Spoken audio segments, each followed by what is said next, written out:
You, Secretary Bosa, make good on your promise on accepting my challenge at that time that you will ask Herbosa to resign dahil napaka-inutil ng taong yan. Yung isang dekada niyang mahigit na hindi niya ma-take down, Mr. President, na ilang buwan o taon ng mga produkto hindi niya ma-take down, napaka-take down ko po in just 7 working days. At 2 tao lang pong inassign ko para tutukan yon. Whereas siya, mahigit 800 ang kanyang mga tao, by the hundreds of millions of pesos ang kanyang budget kada taon. Mr. President, the most recent challenge I posed to FDA said that if I could have mentioned the mentioned products and accounts removed by Shopee, Lazada, and TikTok within 7 days, Director General Teston should resign. At again, sinabi nga po ni Secretary Bosa, challenge accepted. The deadline was December 9, 2025. Ipapakita ko po sa inyo na with just 2 of my staff working, nagawa po namin ang trabaho na hindi niya kayang gawin sa loob ng mahigit 1 dekada at sa ibang mga produkto, taon nang inaabot at buwan pa. Indeed, there's a need to cleanse the ranks of FDA. Nakailang palit na po ang head dyan. Wala pa rin po nagbabago. It seems that they have not found one with a stern hand na magtatanggal na masasamang damo sa FDA. Dahil meron pong madami dyan, inutil, tamad at corrupt. Again, we spend so much money on health to address the medical concerns of our people. So it is unacceptable that if the people get sick because of this government agency and the DOH, what should we do? Secretary Bosa, make true to your word for the sake of the health of the Filipino people. Demand the resignation of FDA Director General Paulo Teston. FDA Director Paulo Teston, kung meron pang natitiyang hiya sa mukha mo, mag-resign ka na kasi inutil ka. Show to the people that you value their health more than anything else. Mr. President, distinguished colleagues, I will not take much of your time today. I just believe that learning could be taken from the matter that I wish to bring before this body. Mr. President, under Article 11 on accountability of public officers of our Constitution, it is stated that public officers and employees must at all times be accountable to the people, serve them with utmost responsibility, integrity, loyalty, and efficiency. The past few months we've been focused on the lack of integrity in government officials because of the flood control project issues. But we forget that corruption also happens because the government is inefficient and incompetent. During the recent budget season, I saw how incompetence creates fertile ground for corruption, making it easy to exploit the system to create illegal opportunities without detection. Ang pinagtutunghan ko po ay ang Food and Drug Administration or FDA. During the October 1 DOH budget hearing, I criticized FDA for its negligence on the continued sale of unregistered products that pose health risk. Bakit pala sila issue ng mga health advisory warning kung wala man lang effort on their part to implement these advisories? The FDA defended itself by saying it only has 890 plantilla employees, which limits its ability daw to monitor the banned products. But this is really unacceptable. Kung ayaw, maraming dahilan. If FDA is really serious, they can assign people to monitor these cases by simply calling drugstores, shops, and online marketplaces to check if they are still selling banned products, or they can even utilize AI, develop a program that would make the job easier for them. At that point, I directly challenged FDA Director General Paulo Teston that if by next hearing these banned products are still being sold in the market, he should resign from his post because the public is clearly not benefiting from his leadership. True to FDA's poor reputation, they sent out a letter to Shopee, Lazada, and TikTok only on this November 7, more than a month after the hearing. That is why, during the subsequent plenary budget debates on November 26, I was no longer surprised that the prohibited products were still available online. Thus, I confronted FDA again to DOH Secretary Ted Herbosa. Mr. President, I would like to show a short video of what transpired. So since the last hearing, up to now, wala pa rin pong ginawa, Mr. President, ang FDA. And I still have the list of the same products. Pero sabi po kanina ng FDA, Mr. President, November 7 lang nagpadala ng letters, so it took them more than a month to just send a letter to different online platforms. Napakabagal, Mr. President. Gusto ko po hain ng challenge sa FDA for the second time. What if my office or Rapid Tool for Inaction mapatake down yan in 1 week or less? Will you? So since the last hearing, up to now, wala pa rin pong ginawa, Mr. President, ang FDA. And I still have the list of the same products. Pero sabi po kanina ng FDA, Mr. President, November 7 lang nagpadala ng letters, so it took them more than a month to just send a letter to different online platforms. Napakabagal, Mr. President. Gusto ko po hain ng challenge sa FDA for the second time. What if my office or Rapid Tool for Inaction mapatake down yan in 1 week or less? Will you ask him to resign? Challenge taken. Sumagot na po ng yes si Secretary, Mr. Thank President. you. Thank you very much.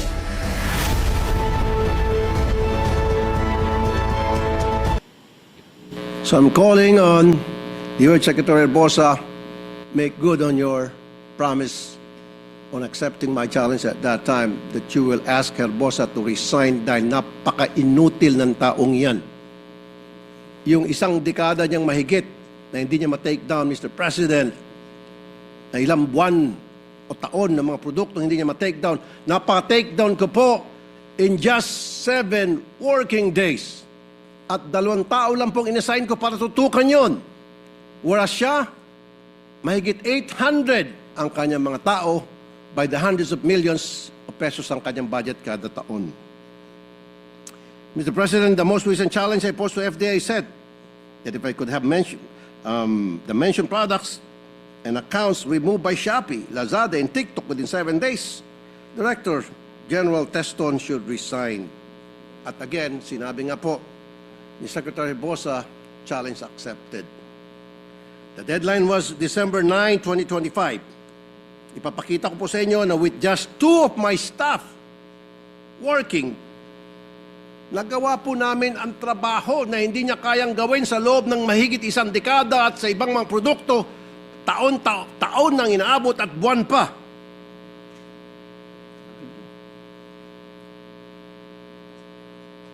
Every day after that, we would message the point person of Shopee, Lazada, and TikTok asking for the status for request. It just takes a few minutes every day to do that. December 9, 700 products, 700 product listings have been taken down. 373 by Lazada, 189 by Shopee, and 138 by TikTok Shop. By now, there are already 909 listings taken down.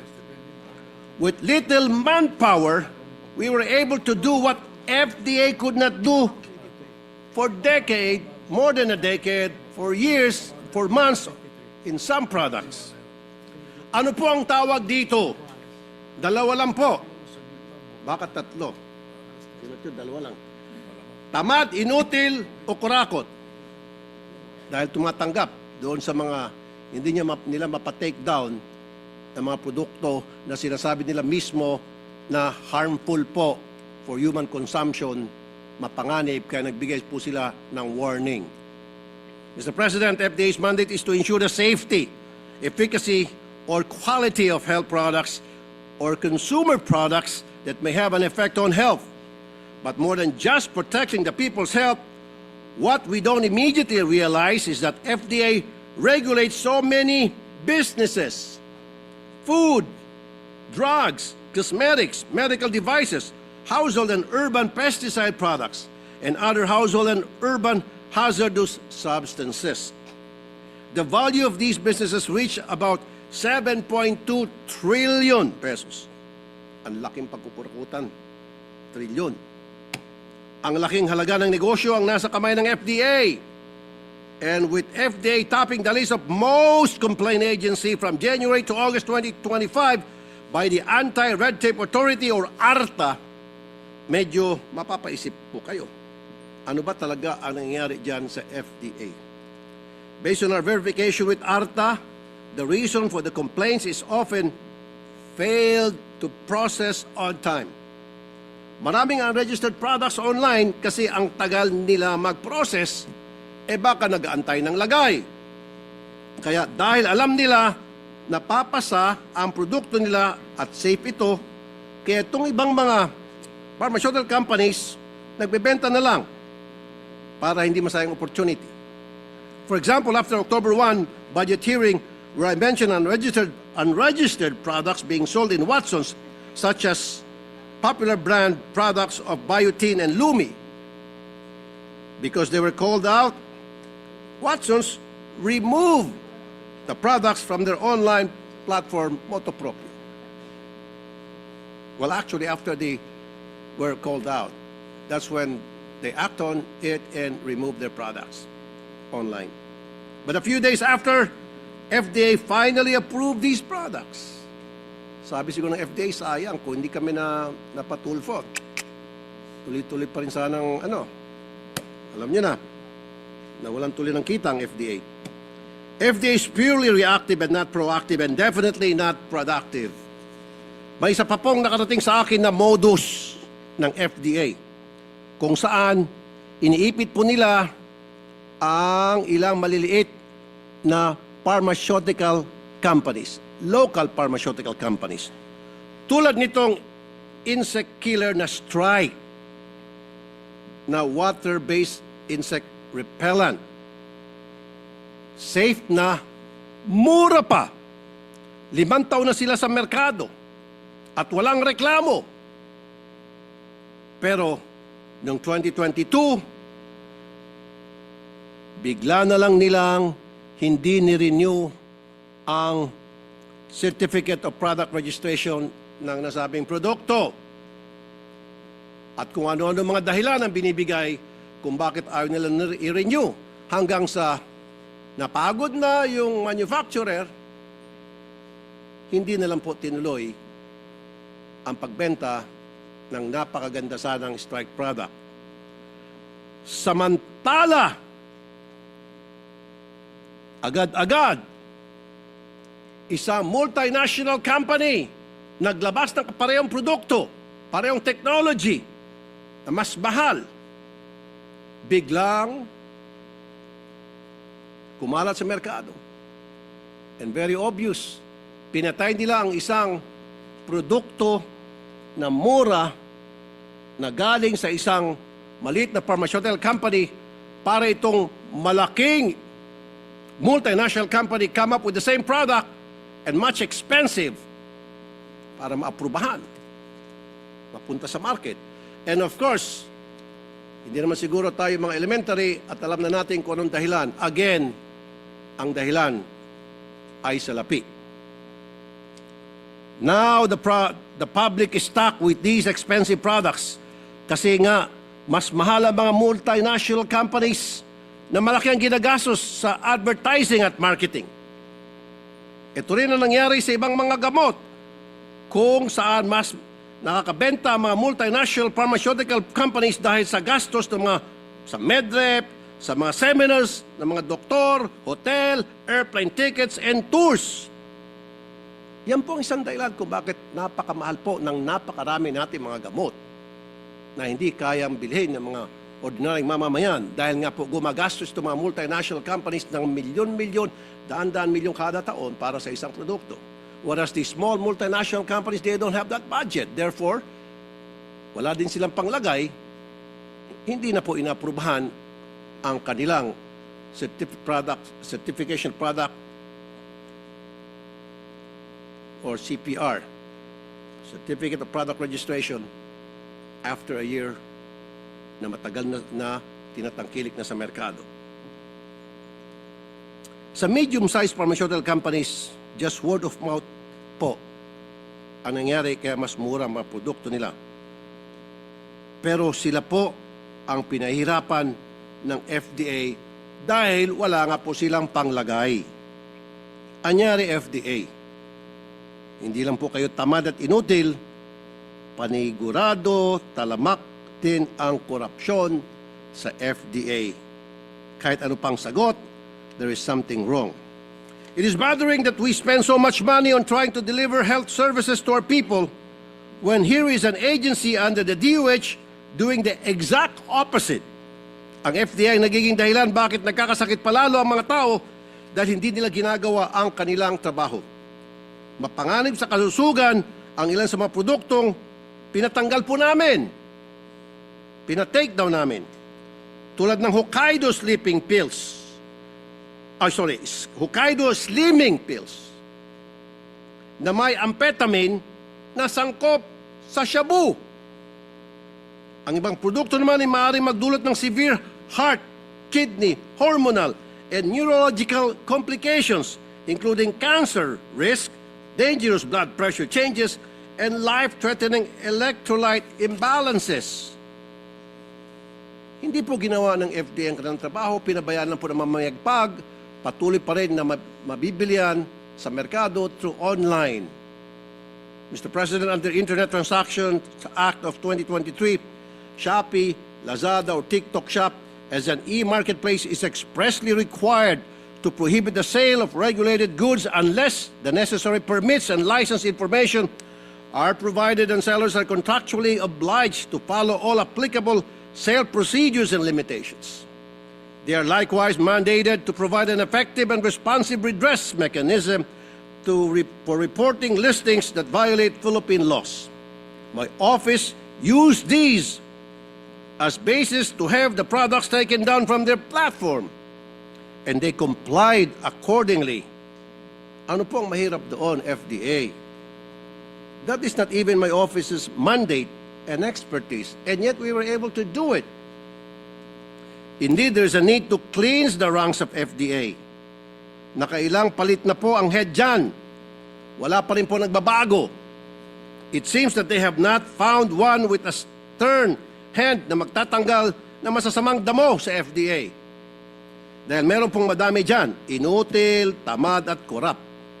Again, we spend so much money on health to address the medical concerns of our people.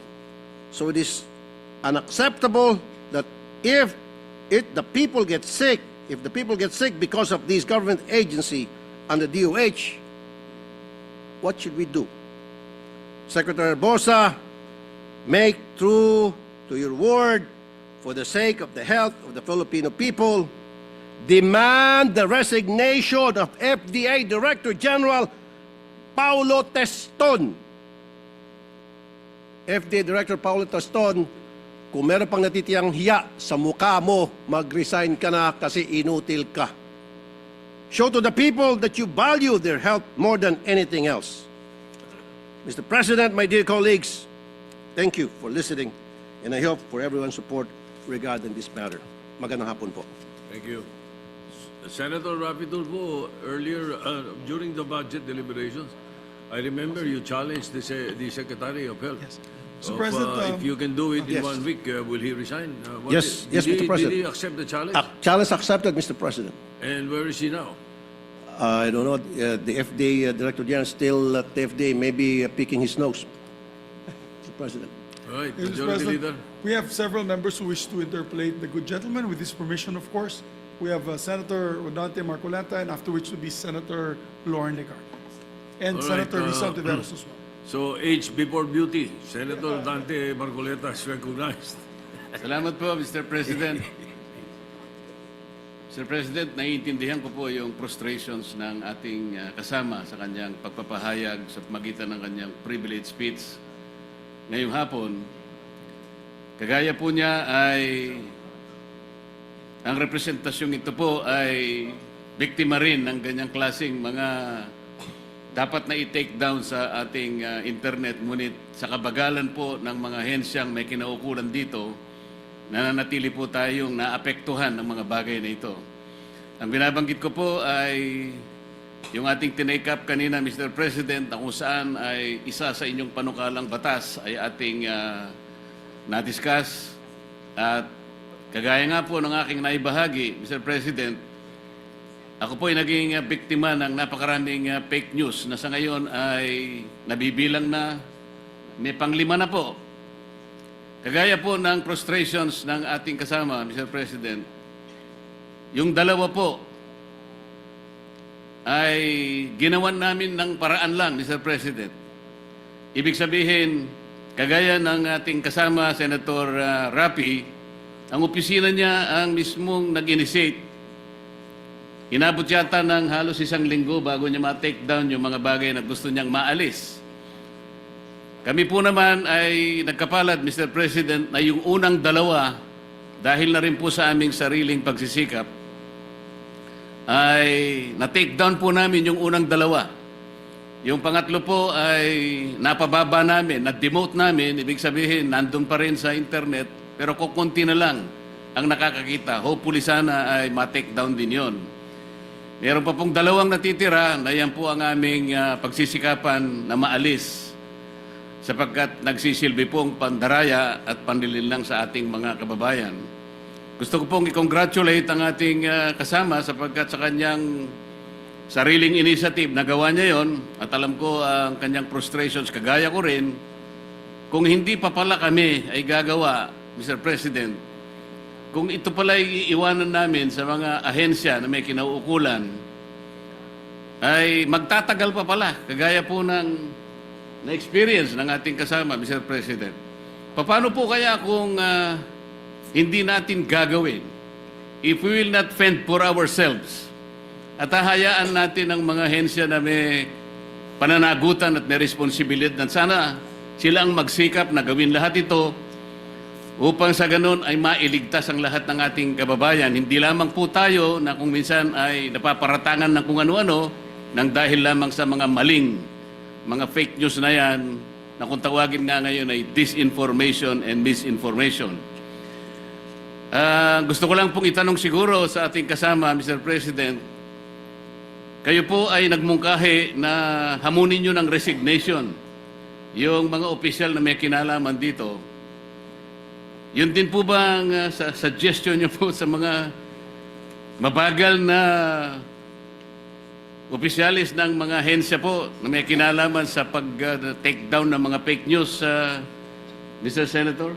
Opo, Mr. President, I agree with you totally. Kasi, pero sa kaso ko po kasi, dekada na yung isang produkto, 12 years na hindi pa mapa-take down sa mga online platform ng FDA, yung iba ilang taon, yung iba ilang buwan na, hindi po ma-take down ng FDA.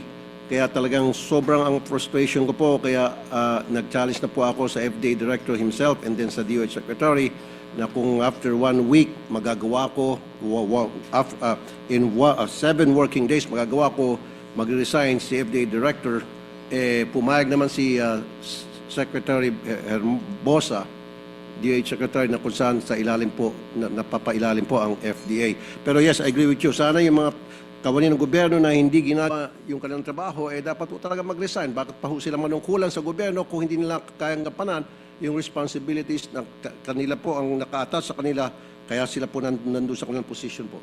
Sa mga tweet, Mr. President, kaya mo lang na-suggest, na imungkahi na sila'y magsipagbitiw sa tungkulin nang dahil siguro sa frustration mo na napakatagal na panahon pa lang pinaghintay mo na gawan nila ng paraan ang nirereklamo mo. Yes, Mr. President. Opo. Ako naman po halos sa 2 buwan pa lang, Mr. President, kaya makakapagpasensya po ako. Ngunit kapag inabot po ito na 6 months, palagay ko po ikokopyahin ko na po yung ginawa ng ating kasama, Mr. President. Like to associate myself with the sponsor on being vigilant over the incompetence and corruption in government, in the executive department, especially these agencies of government. Would a good sponsor, gentlemen, yield to some questions that will enlighten me so that we can find the solution to this problem of, how do you call it, unregulated, unauthorized selling of drugs and other products? Yes, Mr. President. Thank you. How many, can you enlighten me, how many of these products are being sold without FDA approval, Mr. President? Hundreds of them, Mr. President. And from what I heard from your interpellation, it's not a few days, weeks, or months. It's been years, Mr. President. Yes, And- Mr. President. There is this product na 12 years na po na nasa merkado at sabi ko nga po yung meron po itong halong amphetamine at we know naman kung ano itong amphetamine, anong side effect na dulot nito dahil ito po isang cup sa shabu. Hindi mapa-take down ng FDA at may mga products naman na nasa kanilang advisory na winawarning ang publiko na it's not fit for human consumption, therefore do not buy. Years, meron pang buwan, hindi po nila mapa-take down, but I was able to take it down with just two staff lang ginamit ko, 2 staff ko lang ginamit, napa-take down po agad namin in 7 working days. Thank you, Mr. President. May I know, ano po ang naging dahilan sa inyo ng FDA at ng DOH nung plenary at saka sa inyong mga follow-up kung bakit hindi nila kayang ipa-take down, kayo po ay ilang araw lang napa-take down Opo. nyo sa inyong staff? Well, ang sagot po ng FDA, 800 lang daw po ang tao nila kulang pa po raw. Samantalang 2 tao ko lang po ang gumawa ng aksyon para mapa-take down yung mga produkto na sabi nila, wag tangkilikin. Ngayon po, anong produkto po yun na napa-take down ng inyong opisina na ilang taon pong hindi mapa-take down ng FDA? Yung pong Hokkaido Slimming Pills, Ito yung sabi nyo merong amphetamine content. amphetamine content na Since January Yes. 2013 pa po ito. yung amphetamine ba ay ingredient ng shabu? Opo, mapanganib po yan. Wow. At nag-check na po kami sa mga medical experts. So kung hindi po nyo tinake down, binebenta po sa Pilipinas na walang FDA approval, in fact, bawal na substance off the counter. Yes, Mr. President, meron ng warning ang FDA yung sa risk ng pag-take nitong pills, slimming pills na ito. Yung Hokkaido Slimming Pills, since January 8, 2013 pa sila nagbigay ng advisory ng warning. And yet they weren't doing anything kasi 800 lang daw mga tao nila kaya kulang daw. Ngayon po, may binebenta ba ho sa mga drugstore at sa mga tindahan at online pa ng produktong yan na merong amphetamine na sabi nyo ingredient sa shabu? Sa online po, tinawagan namin yung mga malalaking online platform tulad ng Shopee, Lazada, at saka TikTok. Yeah. At yung 3 po, nag-oblige naman, tinake down nila. Pero meron pa ata siguro sa mga ilan-ilan na mga liliit na online platform, meron din siguro dyan sa mga tindahan, sa Binondo, na hanggang ngayon malamang ay nagbebenta pa rin. Which I've been telling FDA, meron naman silang tao, 800, I think that's too much. A lot na yan, dapat meron silang monitoring unit. After makapag-issue sila ng advisory, i-monitor kung nabibenta pa rin ba sa mga merkado at meron naman din silang enforcement unit, armed, na pwedeng mag-conduct ng raid. And they can do that, but they're not doing it. Mr. President, ito bang mga produktong ito ay Philippine-made or imported? These are imported, Mr. President. Imported. Paano po nakakapasok dito at dapat by now, hindi lang yung pagbebenta po sa online or sa mga drugstores or tindahan, pero hindi dapat nakakapasok at all kung ito'y pinapagbawal na mga, would you consider them gamot, vitamins? Anong tawag po sa mga produktong ito? Smuggled siguro yan, Mr. President. It's either sa pier or sa airport. But most likely, I think, pwede na siguro to our international airports. Napapasok po yan.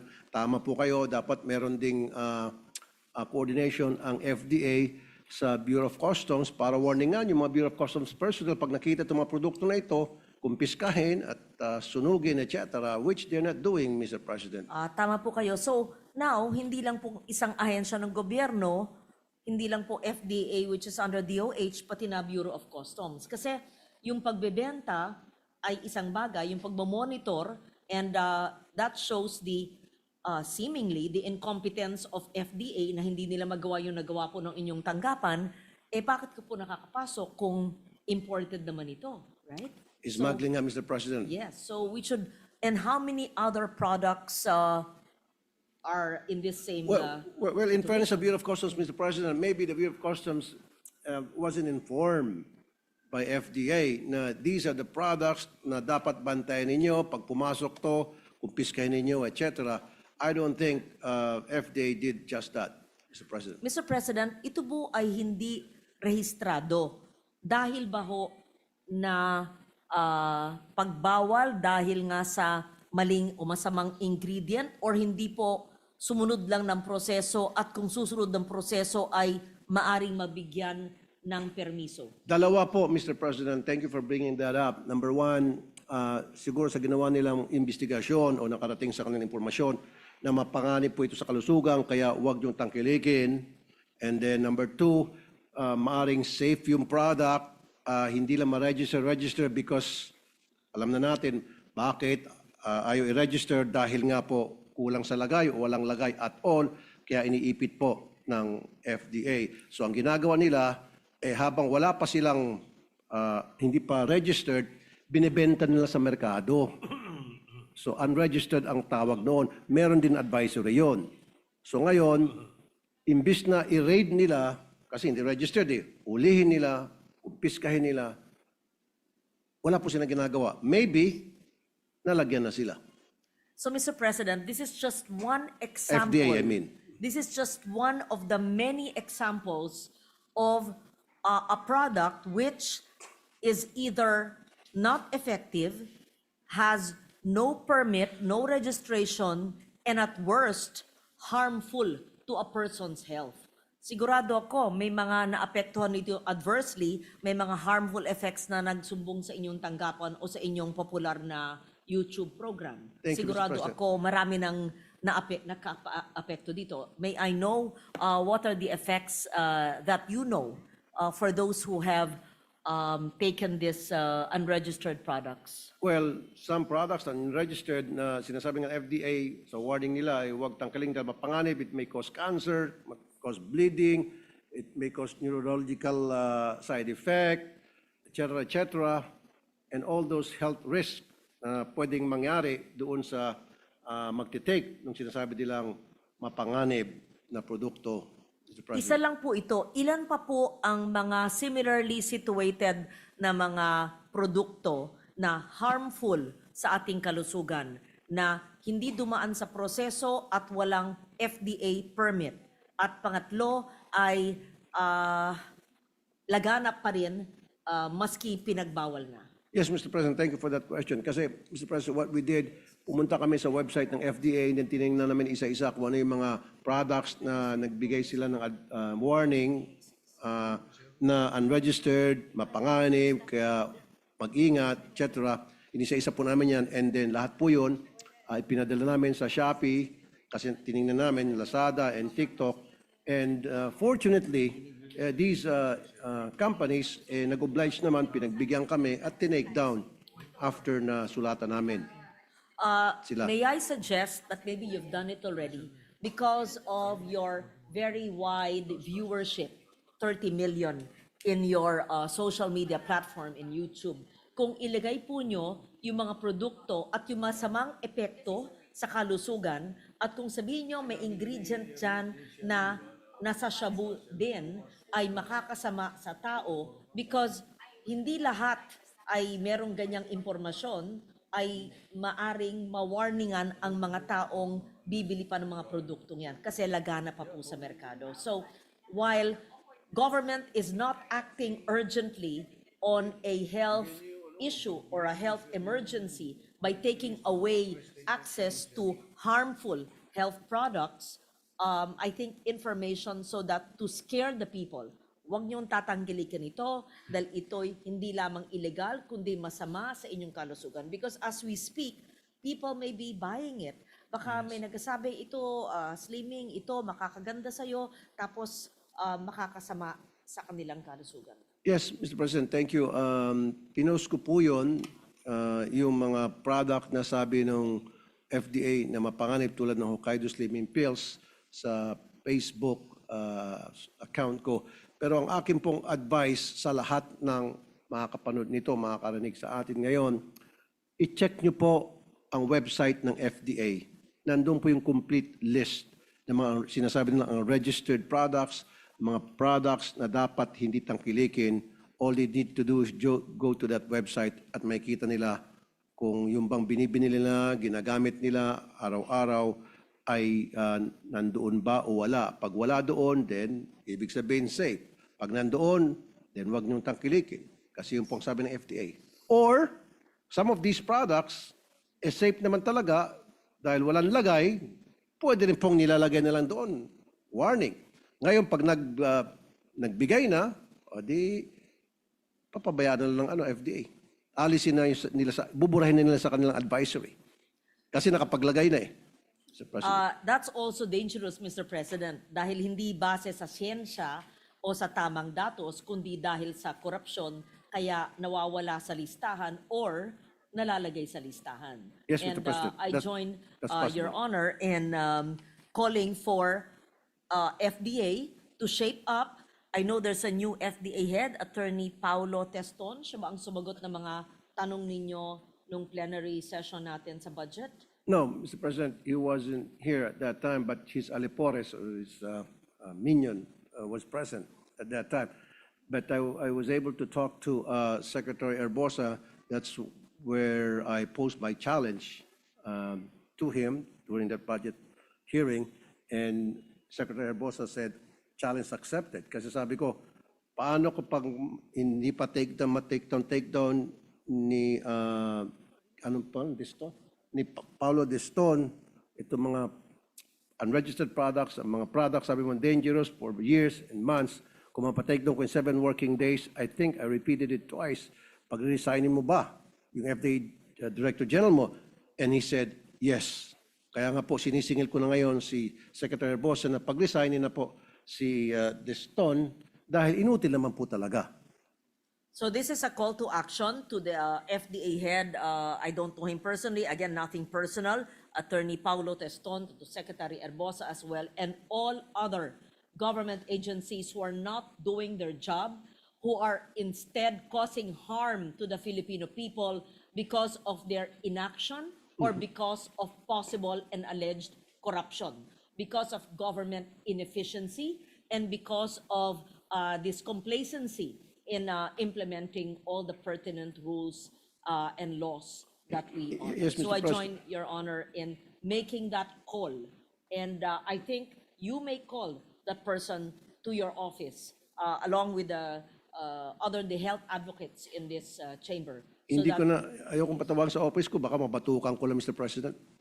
ako pong aawat sa inyong pagbatok at but levity aside, Mr. President. So thank you for bringing up oftentimes the consumer concerns dahil madalas ang mga consumers ay walang plataforma na mag-angal, magbigay ng kanilang mga hinaing, and thank you for bringing that up. So I could not stop myself from rising today to join that call for efficiency, for transparency, accountability. Tayo we elected officials are being held to be efficient, transparent, accountable. Paano naman itong mga ahensya ng gobyerno who are supposed to be directly serving our people? And harmful products are hurting the Filipino public without their knowing it. So incompetence and inefficiency can lead to death, can lead to adverse effects of health. Thank you, Mr. President. Exactly. You said can lead to health risk. Kasi, alam mo, let's talk about delays. Yung mga incompetent na mga taga-gobyerno sa ibang agency, their incompetency might not kill people. Pero sa FTA, napaka-sensitive po ng kanilang trabaho. We're talking about drugs, food na kinakain pupunta sa loob ng system ng tao. So, in the long run, some of them might die, some of them might get cancer or any other mga sakit na dulot ng mga gamot na sinasabi nilang dapat wag tangkilikin. Like again, pag merong isang incompetent dyan, let's say sa LTO, mabagal po mag-issue ng driver's license. Walang Delikado mamamatay. rin yan. You're Wala po correct. magkakasakit. You're Sa FDA, mabagal sila magpa-take down ng mga gamot na sinasabi nilang bawal. Maaring may mamatay, maaring may magkasakit na cancer. Yan po yung difference doon. Mr. President. Mr. President, I don't think we should stop with this conversation in plenary today. I would again suggest to call the person, the head of the agency. Again, nothing personal. We don't even know that person. And I would encourage you to do this for every agency of government. And I will join you in holding them accountable. Kasi po, ang katangahan, ang katamaran, ang walang bahala sa trabaho ay maaring makamatay ng Pilipino. Thank you, Salamat po, Mr. President. We know that this agency is the most complained about, as you mentioned, according to our law on the ARTA. ARTA law. Yes. So I join you, and I would like to join you in the meeting if that is held in the next few days, even before Christmas.